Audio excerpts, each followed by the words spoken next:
like, tips and tricks, things that I guess, I mean, our podcast is a lot of women like us that listen. So, mid 20s, early 20s. Anything I guess they would need to know about themselves, their vaginas, you Um, know? so I think, I mean, there's like a few things. So sometimes, like when I think about just like general vaginal knowledge and like general vaginal health questions, like the number one thing I try to tell people is to wear condoms. Like people lie out here.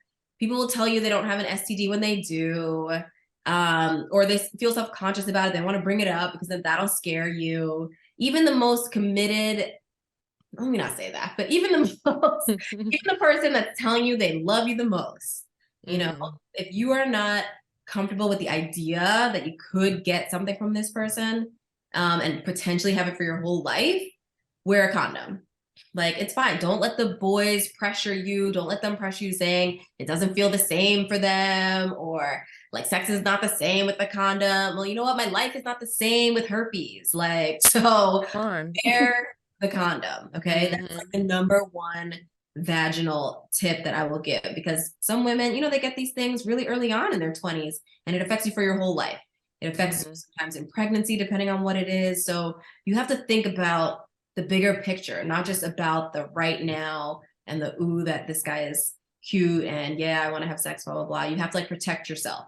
So that would be like kind of the number one thing. The number two thing I would say, which I would say a lot of young women like that are probably listening to this don't do it as much, but if you listen to your mom or your grandma, you could. I've seen it here and there, but like stop douching. Like stop putting things inside the vaginal canal to wash it out. Like whether you're telling me you're washing out old blood from your period or whatever, I don't care. No fluid in the vagina, none. Don't put any water in there, nothing inside. Just wash Hmm. the outside, which is the vulva, with like a mild soap and mild soap and water. I usually tell people like the Dove sensitive bar Hmm. once a day at least, twice if you're showering twice a day, that's fine too on the outside. And that's it. Pat it dry, keep it dry.